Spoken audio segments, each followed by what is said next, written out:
మాజీ మంత్రి కొడాలి నానికి ఏపీ హైకోర్టులో ఊరట లభించింది. ఆయనపై దాఖలైన ఓ కేసులో అరెస్టు చేయకుండా ఆదేశాలివ్వాలని కోరుతూ హైకోర్టులో దాఖలు చేసిన పిటిషన్పై విచారణ జరిపిన న్యాయస్థానం పోలీసులకు కీలక ఆదేశాలిచ్చింది. దీంతో కొడాలి నాని విషయంలో పోలీసులు దూకుడుగా ముందుకు వెళ్లకుండా అడ్డుకట్టపడినట్లయింది. వాలంటీర్ల రాజీనామాల విషయం కొడాలి నాని పాత్రపై దాఖలైన కేసులో ఆయనపై దర్యాప్తు జరుగుతోంది.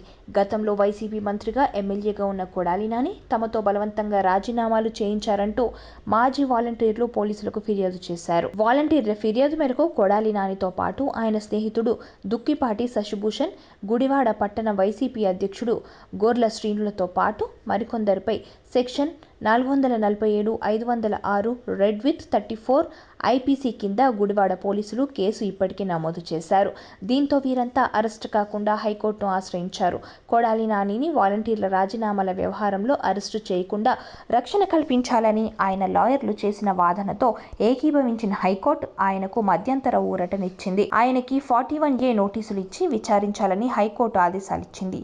అలాగే కొడాలి నానిపై జరిపే విచారణలో సుప్రీంకోర్టు మార్గదర్శకాలు పాటించాలని పోలీసులను హైకోర్టు ఆదేశించింది. దీంతో వాలంటీర్ల కేసులో ఇప్పుడిప్పుడే అరెస్టు కాకుండా కొడాలికి ఊరట దక్కినట్లయింది.